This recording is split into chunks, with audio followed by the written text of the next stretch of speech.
নমস্কার, মৌমিতার হেসেলে আপনাদের সবাইকে আবারও স্বাগত।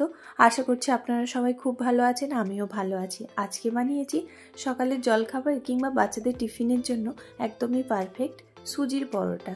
এখানে আমি কড়াইটা গ্যাসের মধ্যে বসিয়ে নিয়েছি, দিয়ে দিলাম 1 বাটি পরিমাণ সুজি। সেই সুজিটা দিয়েই ভালো করে একটু ভেজে নিতে হবে, তেল কিছুই দেওয়া যাবে না, এমনি ভেজে নেব। তারপরেই দিয়ে দিলাম জল, সুজিটা একটু সেদ্ধ করে নেব। তাই দেখুন সুজিটা আমার এরকম জল শুকিয়ে গেছে। এই মুহূর্তেই দিয়ে দেব একটুখানি লবণ, স্বাদ অনুযায়ী দেবেন। যেরকম পরিমাণে সুজিটা নিলেন সেই পরিমাণেই লবণটা দেবেন। আর এটা আমার হয়েই এসছে। এই দেখুন এরকম অবস্থায় আমি বন্ধ করে ঠান্ডা করতে দেবো সুজিটা। এদিকে দেখুন একটা বোল নিয়েছি, তার মাঝখানে আলু সেদ্ধগুলো আমি গ্রেট করে নিচ্ছি। 2টো আলু নিয়েছি, এটা গ্রেট করে নেব। তারপরে দিয়েছি 100 গ্রাম মতো পনির। পুর ভরবো, তাই আমি এই পুরটা বানাচ্ছি। এগুলো সবই আমি গ্রেট করে বানাবো। পনিরটাও আমার গ্রেট করা হয়ে গেল। এবার এর মধ্যে দিয়ে দিচ্ছি অল্প একটু বাটারটাও দেখুন আমি গ্রেট করে দিলাম। এর সাথে আমি কিছু মশলা অ্যাড করব। দিয়ে দিলাম পেঁয়াজ কুচি, ধনেপাতা আর কাঁচা লঙ্কা কুচি। তার সাথে দেব বিট লবণ, পরিমাণ মতো দেবেন। আর তার সাথে দেব চাট মশলা। চাট মশলাটা 1/2 চামচ মতো দিয়েছি। আর তার সাথে দেব ভাজা মশলা। ভাজা মশলার মধ্যে আমি ধনে, জিরে, মৌরি, শুকনো লঙ্কা, এলাচ এগুলো দিয়ে ভাজা মশলা বানিয়েছি, তারই 1 চামচ মতো দিলাম। দিয়ে এটা বেশ ভালো করে মেখে নিতে হবে। দেখুন আমার মাখা রেডি। এদিকে সুজির মধ্যে আমি সুজিটা একটু ঠান্ডা হয়ে এসছে, এর মধ্যেই দিলাম একটু ঘি, 1 চামচ পরিমাণ ঘি দিলাম।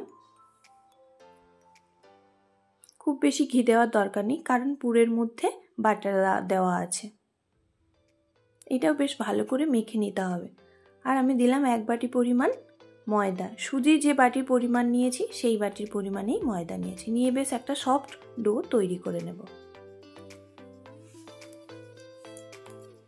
দেখুন কিরম সফট ডো তৈরি হয়ে গেছে। এবার আমি হাতের মধ্যে একটু তেল লাগাবো আর এটা গোল করে পুর ভরবো। আমি কিন্তু এটা বেলার জন্য কোনো বেলনা ব্যবহার করব না, হাতের মধ্যেই পরোটাগুলো বানিয়ে নেব।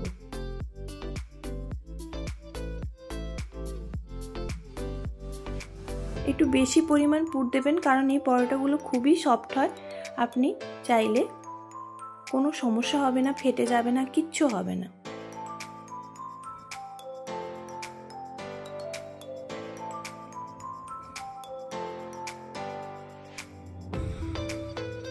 হাতের মধ্যেই এরকম গোল গোল করে নিয়ে হাতে চাপ দিয়ে এরকম করে পরোটা সাইজগুলো দিয়ে দেব।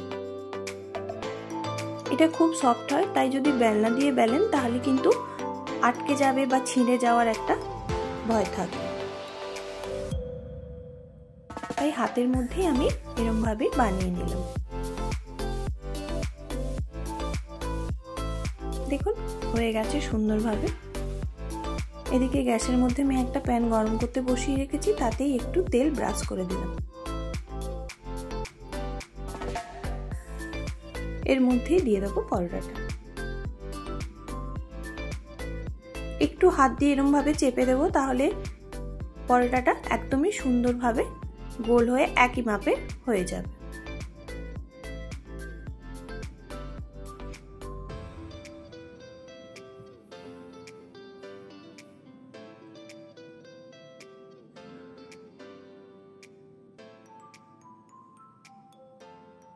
দেখুন একটা পিঠ হয়ে গেছে, আমি উল্টে দিলাম। এই সময় গ্যাসের ফ্লেমটা কিন্তু খুবই কম রাখবেন, খুব বেশি রাখলে কিন্তু পুড়ে যাবে, খুব ভালো হবে না।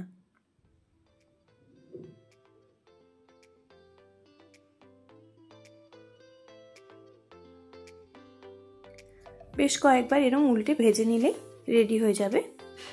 আমার বেশি তাপ লেগে যাচ্ছিল, তো আমি গ্যাসটা বন্ধ করে দিলাম। দেখুন এমনি এমনি ফুলে উঠছে। এরমভাবেই সব পরোটাগুলো সুন্দর করে ভেজে নেবেন, দেখবেন খুব টেস্ট হয় খেতে। এর সাথে আর অন্য কিচ্ছু লাগে না।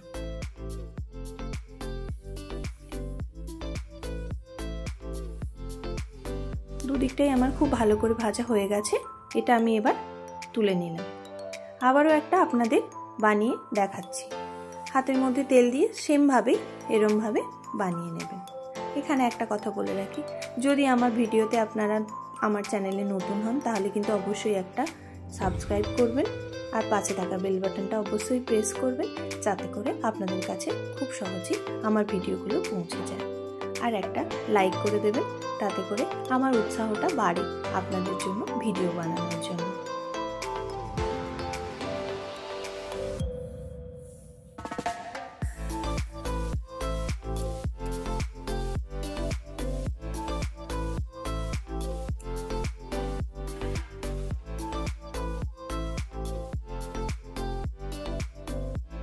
একই রকমভাবে আবার এই পরোটাগুলো ভেজে নেব।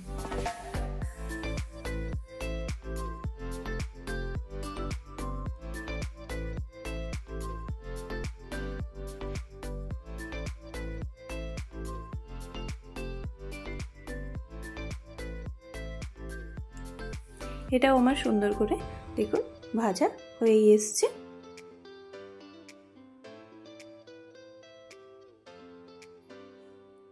তুলে নিলাম। আবারও একটা এইভাবেই সব পরোটাগুলো ভেজে নেব। দেখা হচ্ছে অন্য ভিডিওতে। আজকের মতো এই পর্যন্ত।